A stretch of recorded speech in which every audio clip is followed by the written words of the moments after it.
Okay, so the first thing we're going to do after the pork is rested is we're going to move it into a clean pan, and then we're going to drain off the juices into a fat separator and set aside. Give it ample time for the juice to separate. The fat will rise to the top. Now we're going to get the bone pulled out, mash it up a little bit, slap it up, flip it, rub it down, get it nice and broke apart.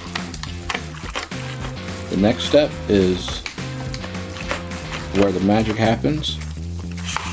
We're going to go ahead and add back in some of the seasoning that we used. In this case, we're using some Dayum Original. What this is going to do is going to get all those flavors, the fresh herbs and spices, back into the meat.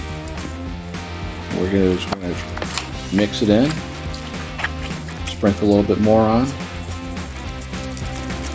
mix it in again, and we're going to get it. Do this about 3 to 4 times. Usually on the 3rd time, you can give it a taste. Make sure everything's good.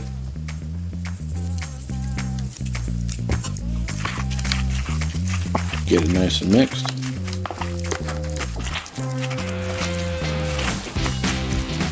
Give it a taste. Thumbs up. Alright, that's all we need.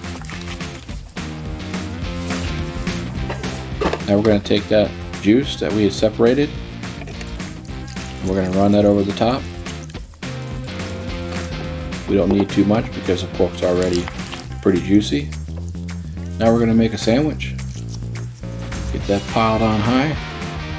Add a little competition barbecue sauce there. Some fresh pickles. Some pickled red onion. And there we go. Grab and growl. Looking delicious.